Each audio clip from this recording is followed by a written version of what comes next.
જૈન ધર્મનો મર્મ એટલે નવતત્વ. પ્રભુ મહાવીરની 12.5 વર્ષની સાધનામાં પ્રભુએ નવતત્વનું જ ચિંતન કર્યું છે. કેવળ જ્ઞાન પામ્યા પછી તીર્થંકર ભગવાન નવતત્વ પર ઉપદેશ આપે છે. આજે આપણે આ નવતત્વ ઉપર ડૉક્ટર અભયભાઈ દોશીને પ્રકાશ પાડવા આવકારું છું. ડૉક્ટર અભયભાઈ દોશી. નમો જીરાણમ જીયભયાણમ અંગૂઠે અમૃત વસે લબ્ધિ તણ ભંડાર શ્રી ગુરુ ગૌતમ સમરીએ વાંછિત ફલદાતાર. મારી પગની મર્યાદાને લીધે હું ત્યાં આવીને વાત નથી કરી શકતો, એ માટે સોરી. એ એક વિભાવ છે. આશા રાખું છું કે પાછો સ્વભાવમાં જલ્દી આવી જાઓ. તો નવતત્વની વાત આમ તો કરવાનું વિચાર્યું હતું, પણ પછી કેટલાક લોકોનું સજેશન આવ્યું કે સમય આપણો મર્યાદિત છે, 45 મિનિટનો જ, અને એની અંદર નવતત્વની વાત કરો તો એક એક તત્વને માંડ 5 મિનિટ મળે. એટલે આપણે નવતત્વમાંના પ્રથમ 2 તત્વ, જે ખૂબ જ મહત્ત્વના તત્વો છે, જીવ અને અજીવ તત્વ, એ વિશે જ વાત કરવાનું વિચાર્યું છે. તો જીવ તત્વ અને અજીવ તત્વ, આ 2 તત્વો વિશેની વાતની ભૂમિકામાં સર્વપ્રથમ છે જીવ તત્વ. આ જગતની આખી વ્યવસ્થાને સમજવા માટે આ તત્વોની વ્યવસ્થા કરવામાં આવી છે. તત્વ એટલે કોઈક ફંડામેન્ટલ બેઝિક એલિમેન્ટ્સ. આપણે તત્વ કહીએ એટલે શું છે કે ફંડામેન્ટલ બેઝિક એલિમેન્ટ્સ. કોઈક એક ઘરની અંદર પાણી ભરાઈ જાય, પૂર આવે અને પાણી ભરાઈ જાય તો માણસો શું લઈને નીકળે બહાર? માણસો આખા ઘરમાંથી શું વસ્તુ લઈને બહાર નીકળે? મોબાઈલ ફોન લઈને નીકળે કે સંપર્ક કરવા માટે ફોન જોઈશે. થોડાક રૂપિયા જો લઈ શકાય તો એ લઈને નીકળે. દાગીના હોય તો દાગીના લઈને નીકળે. ઘરની અંદર અનેક વસ્તુઓ છે. હમણાં જ વાત કરી કે છેલ્લા 7 દિવસ રાહ હોય અને તમે કેટલી વસ્તુઓ તમારે માટે રાખો. એ રીતે બધી જ બિનજરૂરી વસ્તુઓને તમે છોડતા જાઓ. તો આ તત્વ એવી વસ્તુ છે કે જે એકદમ બેઝિક એસેન્શિયલ છે. એટલે કે આખા જગતને સમજવા માટે, આખા જગતના પદાર્થોને સમજવા માટેની આ ચાવીઓ છે. એટલે જૈન દર્શને પરમાત્મા મહાવીરે આ 9 ચાવીઓ આપી છે. એ 9 ચાવીઓમાંની પહેલી 2 ચાવીઓ બહુ જ ઇમ્પોર્ટન્ટ છે, કારણ કે આ 2 ચાવી સમજી લો એટલે 9 ચાવીઓ ઓટોમેટિક સમજાઈ જશે. પછીની ચાવીઓ પણ ઓટોમેટિક સમજાઈ જશે. એટલે આપણે જીવ અને અજીવ તત્વની વાત કરીએ. આશ્રવ સંવર નિર્જરાની વાત એમે ભાવનાઓના સંદર્ભે શાંત સુધારસમાં સુરેશભાઈએ બહુ સરસ રીતે કરી જ લીધી છે. અને જીવ તત્વની વાત કરીએ એટલે મોક્ષની વાત ઓટોમેટિક સમજાઈ જ જવાની છે. તો સૌથી પહેલું તત્વ છે જીવ તત્વ. તો આ જીવ તત્વ એટલે શું છે? જીવ તત્વ એ આ જગતની એક પરમ ચેતના છે, ફંડામેન્ટલ રિયાલિટી છે. જ્યાં વેદના છે, સંવેદના છે, જ્યાં ભાવ છે, જ્યાં લાગણી છે, ત્યાં જીવ તત્વ છે. જ્યાં સંવેદના છે, જ્યાં અનુભવ છે, જ્યાં ચેતના છે, ત્યાં જીવ તત્વ છે. તો આ સંવેદનાનું જીવ તત્વ, એ સંવેદનાનું જે તત્વ છે તે જીવ તત્વ છે. તો આ સંવેદનાના તત્વને સમજવું એ બહુ પાયાની વાત છે. કારણ કે આપણે આપણી સંવેદનાને તો સમજી શકીએ છીએ, પણ બીજાઓની સંવેદનાને સમજી શકતા નથી. અને બીજાઓની સંવેદનાનો આદર કરવો એટલે જીવ તત્વને સમજવું. આપણે જીવતત્વ, આપણા જીવતત્વને તો આપણે બરાબર સમજીએ છીએ. આપણને જરાક પણ આમ આંચકો પણ ન લાગે, ધ્રુજારી પણ ન લાગે, જરાક વાગી જાય તો આપણે બૂમાબૂમ કરી મૂકીએ, ચીધાચીસ કરી મૂકીએ. પણ બીજાઓની સંવેદનાને સમજવી. ઉપયોગો લક્ષણમ જીવમ, જીવતત્વની વ્યાખ્યા કરતાં કહેવામાં આવ્યું છે કે ચેતના લક્ષણો જીવમ. પછી એની બીજી વ્યાખ્યા કરવામાં આવી છે ઉપયોગો લક્ષણમ જીવમ. સૌથી પહેલી વ્યાખ્યા છે ચેતના. જીવનું પહેલું લક્ષણ છે ચેતના, જાગૃતિ. આપણી પહેલી વ્યાખ્યા છે આપણી સંવેદના, આપણી જાગૃતિ, આપણી ચેતના. તો આ જીવતત્વને કઈ રીતે પરમાત્મા મહાવીરે વ્યાખ્યાયિત કર્યું છે? તો એની બીજી વ્યાખ્યા કરવામાં આવી છે ઉપયોગો લક્ષણમ જીવમ. જ્ઞાન, દર્શન, ચારિત્ર, આ બધામાં જેનો ઉપયોગ રહે છે તે જીવ. તો આ જ્ઞાન, દર્શન અને ચારિત્રના ઉપયોગની વાતને જરાક આગળ વધારે વિસ્તારીએ તો જ્ઞાન, દર્શન અને ચારિત્રના ઉપયોગની વાત કઈ રીતે આપણને જીવ તત્વ સાથે જોડે છે? તો જે જાણે છે તે જીવ. બીજી વ્યાખ્યા આપણે કરી શકીએ, જ્ઞાન એટલે કે જે જાણે છે. તો આ વ્યાખ્યાને એટલી બધી સૂક્ષ્મ રીતે પરિભાષિત કરવામાં આવી છે, કારણ કે જાણે છે તે જીવ, તો આપણને ઘણીવાર એમ થાય કે વનસ્પતિના જીવો તો શું જાણે, વનસ્પતિમાં પણ જીવ કયું, પણ વનસ્પતિના જીવો પણ જાણે છે. લજામણીના છોડની જરાક નજીક જઈને ઊભા રહો, એ કેવો સંકોચાઈ જાય છે. તમે એ લજામણીના છોડની વાત કરી, તો એ જ રીતે કમળનું ફૂલ સવારે ખીલી જાય છે ને સાંજ પડે આથમી જાય છે. કુમુદનું ફૂલ રાત પડે ને ખીલી ઉઠે છે અને સવાર પડે ને એ આથમી જાય, મૂંઝાઈ જાય છે, સંકોચાઈ જાય છે. તો આ કમળના ફૂલની તો આપણે બાળપણમાં કવિતા સાંભળતા આવ્યા છે કે એક ભમરો કમળના રસમાં બેઠો અને અંદર પેક થઈ ગયો, સાંજ પડે કમળ આખું કરમાઈ ગયું. તો આમ આ કમળ, લજામણી, સૂરજમુખી કેટલા અસ્તિત્વના પુરાવા છે. અશોક વૃક્ષ માટે એવું કહેવામાં આવે છે, અશોક વૃક્ષ એટલે આસોપાલવ નહીં, હા, અશોક વૃક્ષ એટલે જેની પર રાતા ફૂલ આવે, અને શ્રીલંકાની અંદર એટલે કે લંકાની અંદર સીતા માતા જેની નીચે બેઠા હતા એ અશોક ફૂલ. તો એ રાતા ફૂલ આવતું એ અશોક વૃક્ષને માટે એમ કહેવાય કે સુંદર રમણી એની બાજુમાંથી પસાર થાય અને એને પદઘાત કરે તો એ અશોકનું વૃક્ષ ખીલી ઉઠે. તો આ રીતે આ ફૂલો એની અંદર પણ કામની સંવેદના છે, પ્રેમની સંવેદના છે, લાગણીની સંવેદના છે. ડૉક્ટર જગદીશચંદ્ર બોઝે વિશ્વના જે મોરચે બતાવ્યું, પ્રયોગો કરીને બતાવ્યું કે વનસ્પતિની અંદર જીવ છે. તો વનસ્પતિની અંદર ચૈતન્ય છે એ તો પરમાત્મા મહાવીરે 2500 વર્ષ પહેલાં કે એનાથી પહેલાં પણ કહેલું હતું. પણ પરમાત્મા મહાવીરે એનાથી આગળ વધીને કહ્યું કે પૃથ્વીમાં જીવ છે, પાણીમાં જીવ છે, અગ્નિમાં પણ જીવ છે. તો આ પૃથ્વી, પાણી, અગ્નિ, આ જે 6 જીવ નિકાયની આખી વિભાવના જે આપણને જૈન દર્શને આપી છે, અત્યંત સૂક્ષ્મ વિભાવના છે. તો આ પૃથ્વી જે છે એ પૃથ્વીની અંદર પણ આપણે બાળપણથી ભૂગોળમાં ભણતા આવ્યા છીએ કે આપણો ગુજરાતનો જે પડોશી અરવલ્લીનો પર્વત છે, પાલનપુરથી જે શરૂ થઈ જાય, એ અરવલ્લીનો પર્વત જૂનો છે અને હિમાલયનો પર્વત નવો છે. એટલે કે હિમાલયનો પર્વત પછીથી ધીમે ધીમે જન્મ્યો છે. પૃથ્વીની આંતરિક પ્રક્રિયાઓને લીધે એનો જન્મ થયો છે અને ધીમે ધીમે અરવલ્લીનો પર્વત ક્ષય પામી રહ્યો છે. એટલે કે પર્વતો પણ જન્મે છે અને મૃત્યુ પામે છે. એટલે પૃથ્વીકાયમાં પણ જન્મ અને મરણ આપણને જોવા મળે છે. અનેક પ્રકારના પૃથ્વીકાયના જીવોમાં શ્વાસ લેવાની પ્રક્રિયા તમે શિયાળામાં જુઓ ને તો બાફ નીકળતી જોવા મળે, ઉનાળામાં એમાં ઠંડકનો અનુભવ જોવા મળે. એ જ રીતે ગામડામાં જે લોકો જન્મ્યા હશે એ લોકોને અનુભવ હશે કે કૂવામાંથી જો પાણી કાઢવામાં આવે તો ઉનાળામાં કેવું પાણી નીકળે, ઉનાળામાં ઠંડુ નીકળે અને શિયાળામાં ગરમ નીકળે. કેમ? શિયાળામાં નવસેકું પાણી નીકળે, કૂવાના પાણીથી તમે નાહી શકો એવું નવસેકું પાણી નીકળે. એનું કારણ એ છે કે એ પોતાનું ટેમ્પરેચર મેન્ટેન કરે છે. જેમ આપણે આપણું ટેમ્પરેચર મેન્ટેન કરીએ છીએ, શિયાળાની અંદર આપણું શરીર સહેજ હૂંફાળવું હોય અને ઉનાળામાં પરસેવા દ્વારા આપણા ટેમ્પરેચરને મેન્ટેન કરવાની પ્રક્રિયા કરીએ છીએ, એવી જ રીતે અપકાયના જીવો પણ પોતાના બેલેન્સિંગ ફેક્ટર્સ કરે છે. વનસ્પતિમાં જીવ છે તો પ્રસિદ્ધ થઈ જ ચૂક્યું છે, પણ વનસ્પતિના જીવનો બહુ જ મોટો પુરાવો તો આફ્રિકાની માંસભક્ષી વનસ્પતિઓ આપે છે કે એ મધમાખીઓને પોતાની તરફ ખેંચે છે અને તરત જ એને ભક્ષ્ય બનાવી દે છે. મધમાખી જ નહીં પણ એવા પણ ઝાડ છે કે જે મોટા મોટા પંખીઓને અને માણસોને સુદ્ધા પણ ભક્ષ્ય બનાવી દે, એવા એ ઝાડ ત્યાં આગળ જોવા મળે છે. તો આ સમગ્ર જીવસૃષ્ટિની અંદર આ પ્રકારે ચૈતન્ય તત્વ આપણને જોવા મળે છે. તો આ ચૈતન્ય તત્વ એનાથી આગળ વધીને 2 ઇન્દ્રિય, 3 ઇન્દ્રિય, 4 ઇન્દ્રિયમાં પણ જોવા મળે છે અને પંચેન્દ્રિય જીવોમાં પણ જોવા મળે છે. આપણો આ જીવસૃષ્ટિના વર્ગીકરણને અનેક રીતે વર્ગીકૃત કરવામાં આવ્યા છે, પણ એનું સૌથી સૂક્ષ્મતમ વર્ગીકરણ છે 84 લાખ જીવાયોની.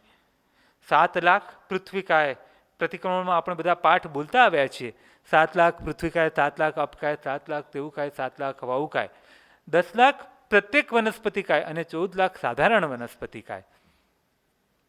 હવે વિશ્વની જે મોટી મોટી સાયન્સની ઇન્સ્ટિટ્યૂટ છે ને, એ લોકોને રસ પડ્યો કે આખી દુનિયામાં કેટલી વનસ્પતિ હોઈ શકે, અને એ લોકોએ એના બેઝમાં આપણા આ 7 લાખ સૂત્રને રાખ્યું કે જીવાભિગમ સૂત્ર, 7 લાખ સૂત્ર, જીવ વિચાર, બધે 84 લાખ જીવાયોનીની વાત આવે અને એમાં વનસ્પતિની વાત આવે એટલે 24 લાખ વનસ્પતિની યોનિઓ છે એવી વાત આવે. તો 24 લાખ વનસ્પતિઓની યોનિ છે. તો એમને થયું કે જો આ જૈન શાસ્ત્રોમાં આ વાત કહેવામાં આવી છે તો આપણે રિસર્ચ કરીએ અને જગતની બધી જ વનસ્પતિઓને એકત્રિત કરીએ. અને એમને વનસ્પતિઓને એકત્રિત કરવા માંડી અને અત્યારે એ લોકો 21 લાખથી વધુ વનસ્પતિઓ ભેગી કરી શક્યા છે. એટલે એ પરમાત્માની કેવી સૂક્ષ્મ દ્રષ્ટિ હશે, એ સર્વજ્ઞની વાણી કેવી વ્યાપક હશે, આપણે વિચારવા જેવું છે કે કોઈ પણ સાધન વગર એમણે કહી દીધું કે 24 લાખ વનસ્પતિઓ છે. અને આજે એ USA અને જર્મનીની સંસ્થાઓ એને આધાર બનાવીને સંશોધન કરે છે અને એ લોકોએ 21 લાખથી વધુ વનસ્પતિઓ શોધી કાઢી છે. સાયન્ટિસ્ટોને પૂછવામાં આવ્યું કે હજી બીજી વનસ્પતિઓ મળશે, તો એમને કહ્યું કે હા ચોક્કસ મળશે, આટલી વનસ્પતિઓ મળી છે તો બીજી 3 લાખ વનસ્પતિઓ પણ મળશે. પરમાત્માની વાણી ક્યારેય ખોટી ન હોય. તો પરમાત્માની વાણીમાં અને પરમાત્માએ દર્શાવેલા જીવતત્વમાં આ સાયન્ટિસ્ટોને પણ પૂર્ણ શ્રદ્ધા છે, તો આપણે પણ શ્રદ્ધા સહજ રીતે જ રાખવી જોઈએ. તો આ વનસ્પતિનું પણ કેવું સૂક્ષ્મ વર્ગીકરણ એમને કર્યું. તો પ્રત્યેક વનસ્પતિકાય, સાધારણ વનસ્પતિકાય, અને કેવું કેવું વર્ણન કર્યું. જળચર જીવોનું વર્ણન કર્યું ત્યારે એમણે એમ કહ્યું કે બંગડી અને નળિયા આ 2 આકાર સિવાયની બધા જ પ્રકારના માછલાઓ જોવા મળે. અને સમુદ્રની અંદર આપણે મનુષ્યના આકારના માછલાઓ પણ જોવા મળે, હાથીના આકારના માછલાઓ પણ જોવા મળે, કૂતરાના આકારના પણ માછલાઓ જોવા મળે. એકદમ ડીપ સીના લેવલની અંદરના પણ જે માછલાઓ છે એ બધાના વર્ણન આપણને જોવા મળે છે. તો આ રીતે જીવતત્વની કેટલી વિસ્તૃત અને વિશદ મીમાંસા કરવામાં આવી છે. તો આ જીવતત્વની એક બાજુ એમણે બાહ્ય એટલે કે એના દેહધારી રૂપની મીમાંસા કરી, તો બીજી બાજુ એ જીવતત્વની અત્યંત સૂક્ષ્મ અને અત્યંત મર્મગ્રાહી એવી આત્મ સ્વરૂપની મીમાંસા કરી. આત્મા જ્ઞાન, દર્શન અને ચારિત્રમય છે એવી એની નિશ્ચય નહીંની વ્યાખ્યા કરી. તો એની જોડે જ આત્માની વ્યવહાર નહીંની પણ ખૂબ જ સૂક્ષ્મ વ્યાખ્યા કરી. અને આત્માની વ્યવહાર નહીંની જે વ્યાખ્યા કરી, હમણાં પણ એમને જે વાત કરી ભદ્રાયુભાઈએ કે આપણો સ્વભાવ જ અહિંસા છે.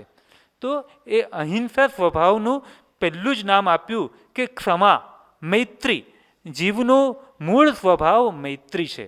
જીવનો જે મૂળ સ્વભાવ છે એ મૈત્રી છે. જીવનો સ્વભાવ હિંસા નથી, ક્ષમા છે. હિંસા નથી, ક્ષમા છે. જીવનો સ્વભાવ મૈત્રી છે. મૈત્રી એ એનો સ્વભાવ છે. પર્યુષણ પર્વમાં આપણે મિત્તિમે સબ્બ ભૂએસુ વૈરમ મજ્જમ ન કેણઈ એમ કહીએ છીએ. તો અનાદિકાળના કર્મબંધનને લીધે વિભાવમાં ડૂબેલા આપણે આપણા મૈત્રીના સ્વભાવનું વિસ્મરણ કરી ચૂક્યા છીએ. તો પર્યુષણ પર્વ એ સ્વભાવના સ્મરણનું પર્વ છે, સ્વની પાસે રહેવાનું પર્વ છે. તો એ જ રીતે મૈત્રી છે, સરળતા છે, ક્ષમા છે, સરળતા છે, સંતોષ છે, અને એ જ રીતે એની અંદર મૃદુતા છે. જીવનો સ્વભાવ ક્ષમા, સરળતા, મૃદુતા અને સંતોષ છે.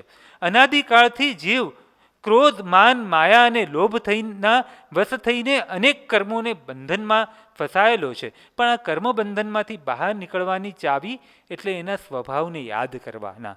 એ 4 જ શબ્દમાં કહીએ તો ક્ષમા, નમ્રતા, મૃદુતા અને સંતોષ.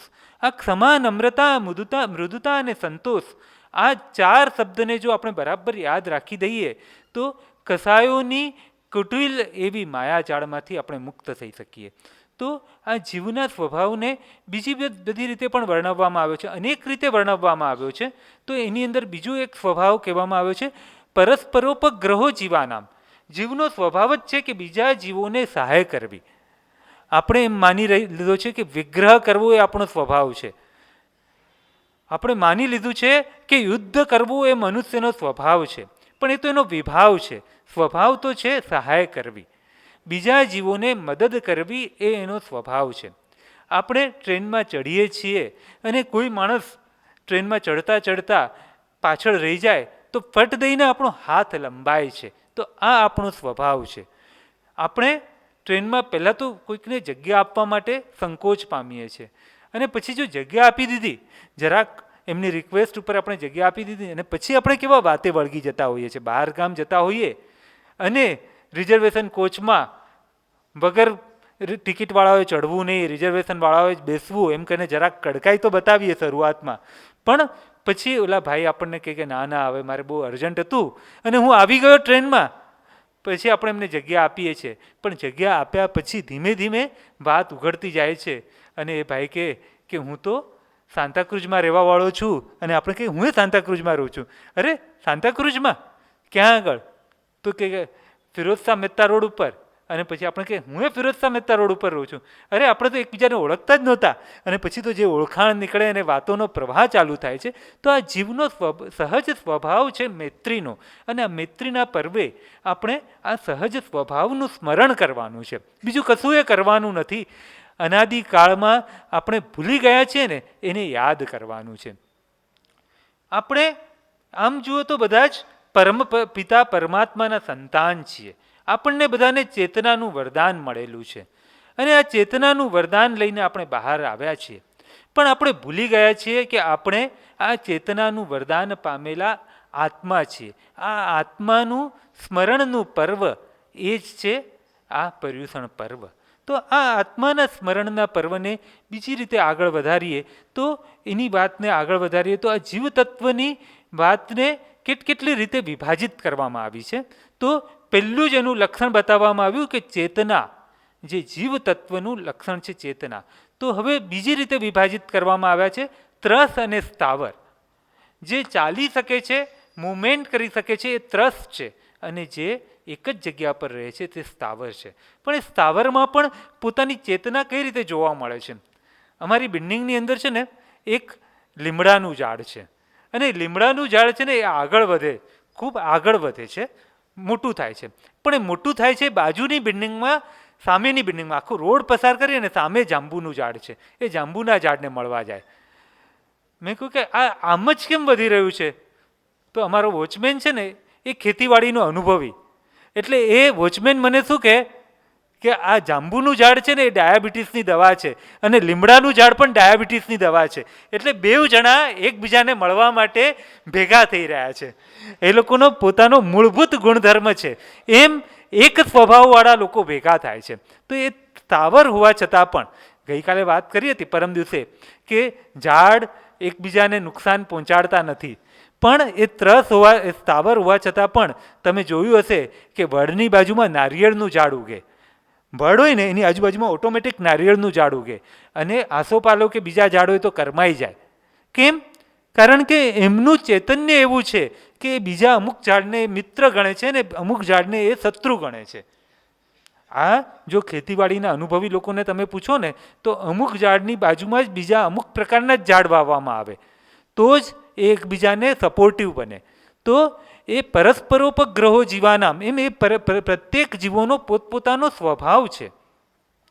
અમુક ઝાડ ઉપર અમુક પ્રકારના માળા ઓટોમેટિક પંખીઓ આવી જાય, આપણને ખબર પણ ન પડે એ રીતે. તો આ ચૈતન્યની આ લીલા છે. તો આ ચૈતન્યની લીલાનો વિસ્તાર આગળ વધે છે. એના ત્રસ અને સ્થાવર એવા બે ભેદ પાડ્યા. એ જ રીતે એના બીજી રીતે 4 ગતિના ભેદ પાડવામાં આવ્યા: દેવ, નરક, તિર્યંચ અને મનુષ્ય. એ જ રીતે એમના પંચેન્દ્રિયના ભેદ પાડવામાં આવ્યા: એકેન્દ્રિય, બેઇન્દ્રિય, તેઇન્દ્રિય, ચોરિન્દ્રિય અને પંચેન્દ્રિય. એ જ રીતે 6 કાયના જીવ, પૃથ્વી કાય, પાણી, એ રીતે અપકાય, તેવું કાય, વાયુ કાય અને ત્રસકાય, એ રીતે 6 ભેદો પાડવામાં આવ્યા. તો આમ ભેદને અનેક રીતે પાડવામાં આવે છે. એમાંની એક મહત્વની રીત છે, એમાં 14 ભેદ પાડવામાં આવ્યા. તો એ જે પંચેન્દ્રિયના 5 ભેદ પાડવામાં આવ્યા એના પર્યાપ્ત અને અપર્યાપ્ત એવા 2 ભેદ પાડવામાં આવ્યા. અને એકેન્દ્રિયની અંદર એવા અત્યંત સૂક્ષ્મ જીવો છે કે જે નરી આંખે તો જોઈ જ ન શકાય, પણ માઇક્રોસ્કોપની મદદથી પણ ન જોઈ શકાય એવા સૂક્ષ્મ અને બાદર, એવા 2 ભેદો. અને પંચેન્દ્રિયની અંદર પણ અનેક પંચેન્દ્રિય એવા છે કે જે લોકો પંચેન્દ્રિય હોવા છતાં પણ મન નથી, સંજ્ઞા નથી, અને સંજ્ઞા ન હોવાથી એ જીવો આ જગતના વ્યવહારમાં વ્યવહાર કરી શકતા નથી. જે સંજ્ઞાવાળા જીવો છે, પાંચે ઇન્દ્રિય છે, સાંભળે છે, પણ સંજ્ઞા ન હોવાથી ધર્મબોધ પામી શકતા નથી. પણ એ પંચેન્દ્રિયમાં ઉત્કૃષ્ટ એવા સંજ્ઞાવાળા જીવો જ ધર્મબોધને પામી શકે છે. એટલે એ સંજ્ઞની પંચેન્દ્રિય, આપણે બધાનું સદભાગ્ય છે કે આપણે સંજ્ઞની પંચેન્દ્રિય છે. તો આમ એકેન્દ્રિયના 2 પ્રકારો, પંચેન્દ્રિયના 2 પ્રકારો, એમ મળીને 7 પ્રકાર, અને એના પર્યાપ્ત અને અપર્યાપ્ત એમ 14 પ્રકારો થઈ ગયા. એ બધાના જ પર્યાપ્ત અને અપર્યાપ્ત એવા 2 પ્રકારો એમ મળીને 14 પ્રકાર થયા. તો આ 14 પ્રકારે જીવતત્વની વાત કરવામાં આવી. એ પછી જીવ વિચારમાં 563 ભેદ કરવામાં આવ્યા, અને અત્યારે જેની વાત કરવામાં આવી એવા ઉત્કૃષ્ટ 84 લાખ ભેદોથી આ જીવતત્વની ગણતરી કરવામાં આવી. તો આ જીવતત્વ આ જગતનું સંચાલક બળ છે. તો આ જીવતત્વને બીજી રીતે ઓળખીએ તો આત્મતત્વ છે. જીવતત્વને આપણે નિશ્ચયથી એની વાત કરતા હોઈએ ત્યારે એની વાત કરતાં આપણે કહીએ છીએ કે એ આત્મતત્વ છે. તો આ આત્મતત્વની જે ઓળખાણ છે, અથવા તો આત્મતત્વને સમજવાની 6 ચાવીઓ શાસ્ત્રમાં બતાવવામાં આવી છે. આ 6 ચાવીઓને 6 સ્થાનક કહેવામાં આવ્યા છે. આત્માની શું ઓળખાણ છે? આત્માની જેમ એની જ્ઞાન, દર્શન, ચારિત્ર, ઉપયોગ અને વીર્ય એના ગુણો છે. એ જ રીતે આ આત્મા કેવો છે? તો આ આત્મા કેવો છે એની વાત કરતાં 6 વાતો કરવામાં આવી છે. તો આ આત્માને પહેલી વાત કરવામાં આવી કે હું આત્મા છું. તો હું આત્મા છું, તો એ આત્માનો અસ્તિત્વનો સ્વીકાર. તો આત્માના અસ્તિત્વના સ્વીકારની વાત આવે ને ત્યારે ઘણા બધા લોકોને એમ થાય કે જીવ છે કે નહીં, એ એક ભવમાંથી બીજા ભવમાં જતો હશે કે નહીં, એ નિત્ય છે કે નહીં. જીવ છે, ચેતના છે, એ તો ખબર પડે છે. ચીમટી ભરો ને ચીસ પડે છે, કાંટો વાગે ને ચીસ પડે છે, એટલે ચેતના તો છે. પણ એક ભવમાંથી બીજા ભવમાં જાય કે નહીં? તો આપણા જ આ જગતમાં એવા અનેક બનાવો બન્યા છે. અત્યારે મોડર્ન સાયકોલોજી આ બાબતમાં બહુ મોટા મોટા પ્રયોગો કરી રહ્યા છે. રોય સ્ટેમેન નામના એક મોટા સાયકોલોજિસ્ટ, એ છે ને હિપ્નોટિઝમના પ્રયોગો કરતા હતા. સંમોહન એટલે કે ચેતનાને સુવાડી દેવામાં આવે, અને ચેતનાને સુવાડવામાં આવે એટલે અવચેતન જાગૃત થાય. કોન્શિયસ અને અનકોન્શિયસ એટલે કે આપણી બાહ્ય ચેતના જે છે, લોજિકલ ચેતના, એને સુવાડીને અનકોન્શિયસને જાગૃત કરવામાં આવે. અને એ જાગૃત કરે છે ત્યારે એને જે પ્રયોગો કર્યા એની અંદર માથા પર એક ઘાવાળો છોકરો હતો. એ છોકરાને એને સુવાડ્યો, અને હિપ્નોટિઝમમાં સુવાડ્યા પછી એના જે પરભવની અંદર એને લઈ જાય છે, આગલા ભવોની અંદર. અને એ છોકરો કહે છે કે આગલા ભવમાં મને માથા પર ગોળી વાગેલી અને એની નિશાની મને આ ભવમાં મળી. એક છોકરો કહે છે કે મને મારા દુશ્મનોએ પાણીમાં પકડીને ડૂબાડી દીધેલો, એટલે અત્યારે પણ હું પાણીની નજીક જાઉં છું અને મને પાણીનો ડર લાગે છે. એક બહેન કહે છે કે ગયા ભવમાં મારી સાસુ જોડે મને ઝઘડો થયેલો, એટલે સાસુએ મને ધક્કો મારીને ફેંકી દીધેલી, એટલે અત્યારે પણ હું 7મા 8મા માળે જાઉં અને કાંપવા માંડું છું, ભયભીત થઈ જાઉં છું. તો આવા ફોબિયાના અનેક કારણો એમને પૂર્વભવમાં શોધ્યા. એટલું જ નહીં, આપણે અહીંયા જ આપણો અકબર બાદશાહ, એની વાત આપણે બહુ કરીએ. પર્યુષણના દિવસોમાં હીર વિજય સૂર્યે અકબર બાદશાહને કેવી રીતે પ્રતિબોધ પમાડ્યો એની વાત કરીએ. અકબર બાદશાહને ધર્મની અંદર ખૂબ રસ, દુનિયાભરના ધર્મોનો એને અભ્યાસ કર્યો. દીને ઇલાહી જેવા નવા ધર્મની સ્થાપના કરી. તો આ અકબર બાદશાહને ધર્મમાં આટલો બધો રસ કેમ પડ્યો? આપણને પ્રશ્ન થવો જોઈએ. તો આ અકબરના પૂર્વભવની વાત આપણને મળે છે. અકબરને એક ભાઈ આવીને કહે છે કે તું પૂર્વભવમાં સંન્યાસી હતો, અને તે તારા દાદાઓનું સરઘસ જોયું. દાદા અલ્હાબાદમાં કુંભ મેળાની અંદર પોતાના બાદશાહ હતા, એટલે મોટા પરિવારની સાથે આવેલા. બાબર અથવા તો બાબરની પહેલાના જે બધા બાદશાહો, કોઈક બાદશાહ બહુ મોટા સરઘસ સાથે આવ્યા, અને સંન્યાસીએ એ મોટો બધો એનો પરિવાર જોયો, અને પરિવાર જોઈને સંન્યાસીને એકદમ એમ થઈ ગયું કે મારો પણ આવો પરિવાર હોય. એટલે એમણે પોતાની જાતનું આત્મદહન કર્યું. પણ એ આત્મદહન કરતાં પહેલાં એમણે ખૂબ તપશ્ચર્યા કરેલી, અને આ વાત પોતે એક તાંબાના પત્રામાં લેખ લખાવડાવ્યો કે હું મરીને આવો બાદશાહ થાઉં. આ તપશ્ચર્યાના ફળ રૂપે મરીને આવો બાદશાહ બન્યું. આ શિલાલેખ, આ તાંબા પર લખાયેલા તામ્રપત્ર આજે પણ અલ્હાબાદમાં ગંગા નદીના કિનારે છે. અને અકબર બાદશાહે એ તામ્રપત્રો ખોદાવડાવ્યા અને તામ્રપત્રો ખોદાવી અને એને પોતે દિલ્હીમાં લઈ આવ્યા. એ જમાનામાં બ્રિટિશરોએ દિલ્હીમાં બહુ મોટી લૂંટફાટ મચાવેલી, ત્યારે એ તામ્રપત્રો દિલ્હીથી લઈ જઈને આજે પણ કલકત્તા મ્યુઝિયમમાં છે. કલકત્તાના મ્યુઝિયમમાં જાઓ તો એ તામ્રપત્રો જોજો કે જેમાં અકબર બાદશાહે પોતે એમ લખાવેલું કે હું પૂર્વભૌમાં સંન્યાસી હતો અને મરીને હું બાદશાહ બનું. તો આ સંકલ્પ અને વિકલ્પની જાળ, ચૈતન્યની જાળ કેવી ચાલે છે એની વાત આપણને અકબર બાદશાહના જીવનમાંથી જોવા મળે છે. આ એક નેગેટિવ પ્રમાણમાં નેગેટિવ કહી શકાય એવું નિયાણું જોવા મળે છે. તો એક પોઝિટિવ વાત પણ આપણને જોવા મળે છે જીવ તત્વની, એ પણ આપણે જોઈએ. સિદ્ધરાજ ઢઢ્ઢા બહુ મોટા સર્વોદય કાર્યકર. તો એ સર્વોદય કાર્યકર છે ને, સાવ નાના હતા, 100 વર્ષની ઉંમરે મૃત્યુ પામ્યા, પણ 4 વર્ષની ઉંમરે એ મુંબઈ આવ્યા અને મુંબઈના એ જમાનામાં વાલકેશ્વરમાં એ રહ્યા. વાલકેશ્વરમાં એ જમાનામાં આ બધી સોસાયટીએ દેરાસરો બન્યા નહોતા. સોસાયટીઓ જ નહોતી તો દેરાસર ક્યાંથી બને? પણ એક બાબુ અમીચંદ પન્નાલાલનું દેરાસર હતું અને બાબુ અમીચંદ પન્નાલાલના દેરાસરમાં એ પૂજા કરવા એમના મમ્મી લઈ ગયા. તો કહે છે એ બાળકને તો કંઈ નામ પણ કહેવામાં નહોતું આવ્યું, પણ એ કહે છે કે આ આદિનાથ દાદા છે. શું કહે છે? આ આદિનાથ દાદા છે અને આ આદિનાથ દાદાની મેં પૂર્વભૌમાં ખૂબ પૂજા કરી છે. અને આ આદિનાથ દાદા છે ને, એનાથી મોટા આદિનાથ દાદા પાસે આપણે જઈએ છીએ. લોકો પાલિતાણા જવા માટે જતા હતા અને એ જાતિ સ્મરણ જ્ઞાનવાળો બાળક કહે છે કે આ આદિનાથ દાદાથી પણ મોટા એવા આદિનાથ દાદાની પૂજા કરવા માટે આપણે જઈ રહ્યા છીએ. અને બધા જ એકદમ આશ્ચર્યચકિત થઈ ગયા કે આટલું નાનું બાળક, એને કેમ ખબર પડી ગઈ કે આપણે પાલિતાણા જઈએ છીએ અને અહીંયા જે આદિનાથ દાદા છે એનાથી ઘણી મોટી મૂર્તિ ત્યાં આગળ છે. એટલે બાળકને પૂછવામાં આવ્યું તો એ બાળક કહે છે કે હું ગયા ભવમાં પોપટ હતો. હું ગયા ભવમાં શત્રુંજય પર પોપટ હતો અને પૂજારીઓ જે કેસર સાચવતા હતા, આંગી માટે કેસર સાચવે ને પૂજારીઓ, એ કેસરમાંથી થોડુંક કેસર લઈને રોજ હું દાદાની પૂજા કરતો હતો. અને એ પૂજાના પરિણામે જ હું અત્યારે તમારા ઘરમાં બાળક રૂપે જન્મ્યો છું. બહુ ભક્તિભાવથી હું પૂજા કરતો હતો. તો બધા વિચારમાં પડી ગયા કે આ વાત સાચી છે કે ખોટી, કે ચાલો આપણે પાલિતાણા જઈશું ત્યારે ખબર પડશે. અને વાત તો બધે ફેલાઈ ગઈ, ગામે ગામ એ બાળકોનું સ્વાગત થયું. જ્યાં બધા સ્ટેશન આવે ને, બોટાદ સ્ટેશન આવે, અહીંયા આવે, અમદાવાદ આવે, બધે એ બાળકનું સ્વાગત થયું. પાલિતાણા ગયા અને પાલિતાણા જઈને પૂજારીઓ જ્યાં કેસર રાખે એ લોકોની જેમ કહે ને કે એકદમ સ્પેશિયલ પ્રાઇવેટ જગ્યા, ત્યાં એ લઈ ગયો અને એને બતાવ્યું કે જો અહીંયા આ લોકો કેસર રાખે છે અને આ કેસરમાંથી હું ચાંચમાં કેસર ભરીને દાદાની ચરણે હું કેસર ચડાવતો હતો.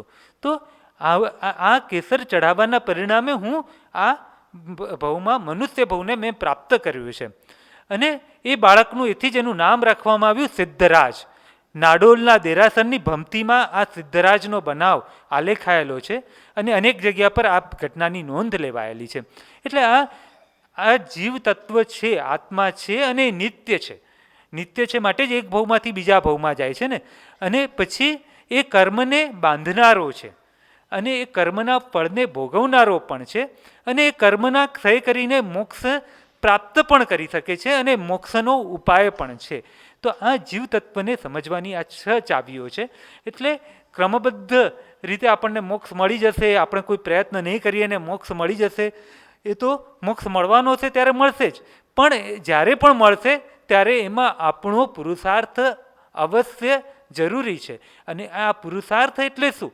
આ પુરુષાર્થ એટલે જે પરમ પુરુષે બતાવ્યો છે એ માર્ગે ચાલવું, તે પુરુષાર્થ. પુરુષાર્થ એટલે આપણું ચાલવું એમ નહીં, પણ પરમ પુરુષની આંગળી પકડીને ચાલવું.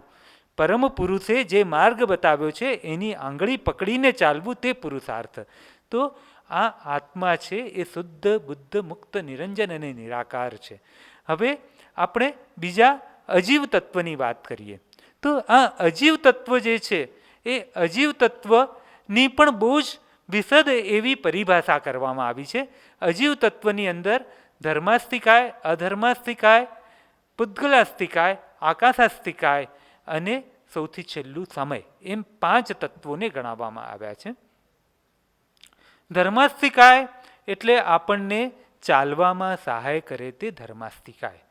જે વ્યક્તિ જે પદાર્થ આખા વિશ્વમાં વ્યાપ્ત છે, એ દેખાતો નથી પણ સકલ વિશ્વમાં વ્યાપ્ત છે. કોઈ માણસ બહુ જ સ્વિમિંગમાં એક્સપર્ટ હોય, એકદમ એક્સપર્ટ હોય, પણ એની આગળ એને કહેવામાં આવે કે આ 1 ફૂટ પાણી છે ને એમાં તમે તરો, 1 ફૂટ પાણીમાં તરો, તો એ તરી શકે ખરો? એને તરવા માટે 6 ફૂટ 7 ફૂટ પાણી જોઈએ. એમ આપણને ચાલતા તો આવડે છે, પણ એ ચાલવામાં સહાય કોણ કરી શકે છે? ધર્માસ્તિકાય. જીવ અને પૂતગલની જે ગતિ થાય છે એમાં સહાયક જો કોઈ તત્વ હોય તો એ તત્વ છે ધર્માસ્તિકાય. એ જ રીતે આપણે ઊભા રાખવામાં જો કોઈ તત્વ સહાયક હોય તો અધર્માસ્તિકાય છે. એના પછીના નંબરે તત્વ છે એ પૂતગલાસ્તિકાય. તો પૂતગલ જે છે એની અંદર વર્ણ, ગંધ, રસ અને સ્પર્શ છે. બીજા આકાશાસ્તિકાય છે એ આપણને સ્પેસ આપે છે, પણ એ આપણને દેખાતું નથી. એટલે ધર્માસ્તિકાય, અધર્માસ્તિકાય અને આકાશાસ્તિકાય એ ત્રણેય અમૂર્ત છે. પણ આ જગતની અંદર જે જીવ તત્વને મૂંઝવનારું જો કોઈ મોટામાં મોટું અજીવ તત્વ હોય તો એ અજીવ તત્વ કયું છે? તો કે આપણું પૂતગલ તત્વ. તો એ પૂતગલ જે છે, પૂતગલ દ્રવ્ય, એ પૂતગલ દ્રવ્યમાં વર્ણ, ગંધ, રસ અને સ્પર્શ છે. વર્ણ, ગંધ, રસ અને સ્પર્શની દુનિયા એવી છે કે એમાં આપણે ખેંચાઈ જઈએ છીએ. આપણે બધા જે વર્ણ, ગંધ, રસ અને સ્પર્શને જોયા કરીએ છીએ. મોટા મોટા પંડિતો પણ વર્ણ, ગંધ, રસ અને સ્પર્શમાં ડૂબી જાય છે. અષ્ટાવક્રજી મહાન વિદ્વાન, પણ એમને કોઈક એવું પૂર્વજન્મના કર્મનો ઉદય એવો કે 8 અંગે વાંકા. એ 8 અંગે વાંકા એવા અષ્ટાવક્રજી જનક મહારાજના સભામાં એન્ટર થાય છે. જનક મહારાજની સભા એટલે તો વિદ્વાનોની સભા. જનક મહારાજ જે પોતે જ વિદેહી, દેહ છતાં જેની દશા વર્તે દેહાતીત, એમ આપણે જેને કહીએ એવા એ વિદેહ આત્મા. એટલે એમની આખી સભા પણ જ્ઞાનીઓની સભા, મોટા મોટા પંડિતો બેઠા હતા. પણ અષ્ટાવક્ર એટલે 8 અંગે વાંકા. 8 અંગે વાંકા એવા એ અષ્ટાવક્રજીને જોઈને આખી સભા ખડખડાટ હસવા માંડી. આખી સભાને ખડખડાટ હસતી જુએ છે એટલે જનક મહારાજ કહે છે કે પંડિતોની સભામાં આપનું આગમન અમે આવકારીએ છીએ. એટલે જનક મહારાજને કહે છે, અષ્ટાવક્રજી એક જ શબ્દ કહે છે કે આ પંડિતોની સભા નથી, ચમારોની સભા છે. એટલે કે છે આ તો બધા મોટા મોટા બ્રહ્મજ્ઞાની પંડિતો છે. તો અષ્ટાવક્રજી જવાબ આપે છે, એ લોકો ચામડાને જુએ છે, મારા દેહરૂપી ચામડીને જુએ છે, મારા આત્માને જોતા નથી. મારા આત્માને જોતા નથી, માટે એ લોકો પણ બધા જે ચામડીને જુએ તે ચમાર. ચમારની વ્યાખ્યા શું? જે ચામડીને જુએ તે ચમાર. આત્માને જોતા હોત તો જ્ઞાની હોત. અને આખી સભા સ્તબ્ધ બની ગઈ. અને એ અષ્ટાવક્રજીએ એમને જે તત્વજ્ઞાન આપ્યું, એ તત્વજ્ઞાન એવું અમૂલ્ય તત્વજ્ઞાન છે જે અષ્ટાવક્ર ગીતામાં સમાયું છે. અદ્વૈતનું અપૂર્વ તત્વજ્ઞાન એની અંદર સમાવવામાં આવ્યું છે. તો આ અદ્વૈતનું અપૂર્વ તત્વજ્ઞાન જે છે એ વર્ણ, ગંધ, રસ અને સ્પર્શની ઉપર જવાનું છે. આપણે બધાને તો દાળ પણ ગોરી જોઈએ, એટલે આપણે દાળની અંદર ગોળની જગ્યા પર સાકર નાખવા માંડ્યા છે. એટલે આપણે વિચારવાનું છે કે આપણે વર્ણ, ગંધ, રસ, સ્પર્શમાં કેટલા બધા ડૂબેલા છીએ. તો એ પૂતગલ છે. અને સમય જે છે, અત્યારે પણ સમય પ્રવર્તી રહ્યો છે કે 10:15 થવાનો છે. એટલે કે સમય છે એ આમ જો તો કોઈ નક્કર તત્વ નથી, પણ સમય છે વર્તના કરે છે. એટલે કે એ પર્યાયોને બદલવાનું કાર્ય કરે છે. આજથી 58 વર્ષ પહેલાં આપણા ચંદુભાઈ પ્રેમવાળા મુંબઈ જૈન યુવક સંઘમાં વ્યાખ્યાન સાંભળવા પહેલી વાર આવ્યા હતા. એ વ્યાખ્યાન અને અત્યારના વચ્ચે કેટલા સમયનું અંતર થઈ ગયું અને કેટલી એમના શરીરની પણ પ્રવર્તના થઈ ગઈ. ત્યારે ચંદુભાઈના મસ્તક ઉપર કેટલા વાળ હતા? તો એમ કહેવાય કે ગણાય નહીં ને વીણાય નહીં. અને આજે ચંદુભાઈ એમ કહી શકે કે મારા માથાના વાળ તમે ગણી લો, હવે કેટલા છે? ઘણા ગણતર વાળ છે. તો એ સમયની પ્રવર્તના કેવી થઈ છે એ આપણને અનુભવ થાય છે. અને ચંદુભાઈની જ્ઞાનની વર્તના પણ કેટલી થઈ. આટલી વ્યાખ્યાનમાળાઓ સાંભળવાને લીધે એમના આત્મામાં ચંદ્ર જેવી જે સૌમ્યતા અને નિર્મળતા પ્રગટી છે એનો અનુભવ તો આપણને બધાને ચોક્કસ થાય. તો આમ આ વર્તન બદલાવે એ કાળ જે સૂર્ય અને ચંદ્ર દ્વારા આ લોકમાં આપણને અનુભવાય છે અને જે લોકની બહાર એ એમ છતાં પણ એ ચાલ્યા જ કરે છે. અને એ કાળની કેટલી બધી રીતે આપણે ત્યાં વાત કરવામાં આવી છે, એની તો વાત કરીએ તો ઘણો બધો સમય નીકળી જાય. પણ આ પૂતગલના પણ બીજા પણ અનેક પ્રકારના લક્ષણો બતાવવામાં આવ્યા છે. જૈન દર્શનમાં અત્યંત સૂક્ષ્મ રીતે અનેક પ્રકારો બતાવવામાં આવ્યા છે, લક્ષણો બતાવવામાં આવ્યા છે.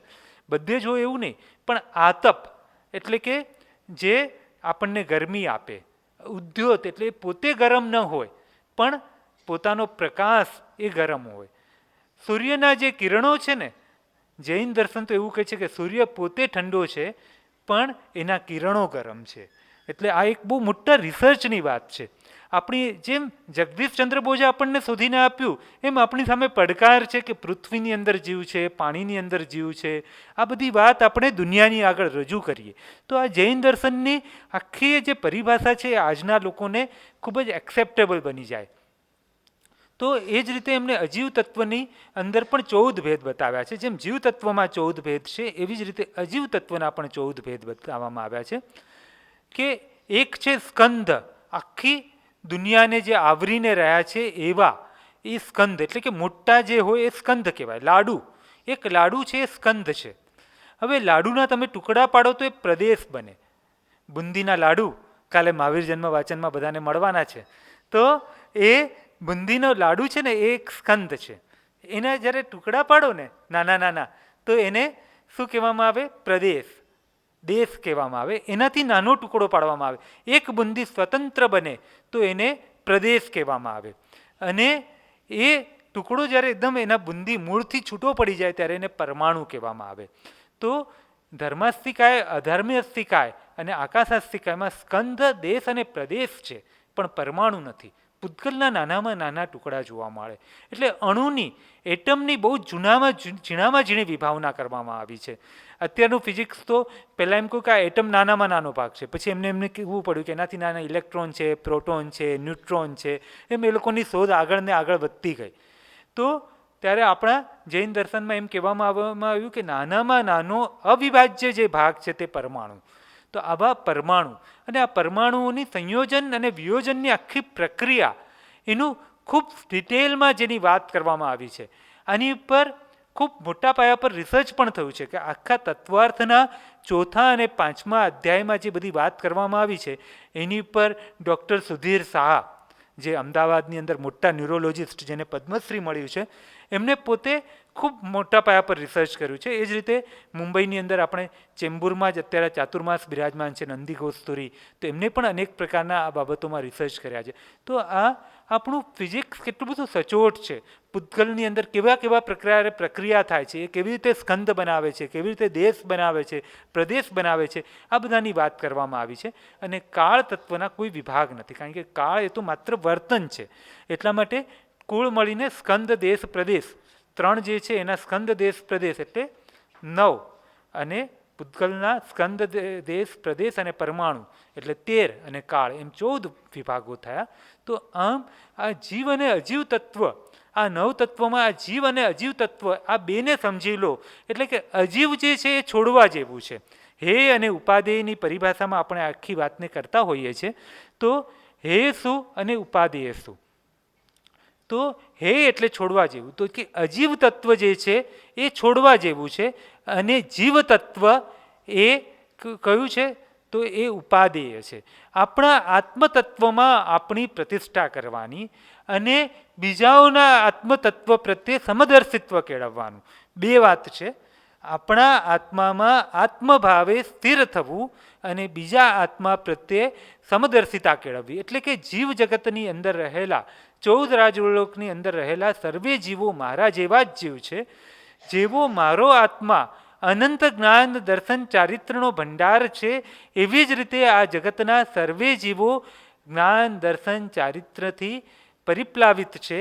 અત્યારે ભલે એમના ઢંકાયા હોય, આપણા રત્ન પણ ઢંકાયેલા છે, એમના રત્ન પણ ઢંકાયેલા છે, સિદ્ધોના પૂર્ણપણે ખુલેલા છે, પણ એ ગુણો એમની અંદર પણ રહેલા છે. અત્યારે વનસ્પતિ કાય છે, પણ એ વનસ્પતિ કાયમાં પણ ચૈતન્યને જોવું, એ વનસ્પતિ કાયની અંદર પણ પૂર્ણ ચૈતન્યને જોવું, એ જ આપણી મોટી સાધના છે. સંત એકનાથજીને માટે કહેવાય છે કે એકવાર એ રોટલી બનાવતા હતા અને કૂતરો રોટલી ખેંચીને જાય છે, ઉપાડીને જાય છે, અને સંત એકનાથજીની પાછળ જાય છે.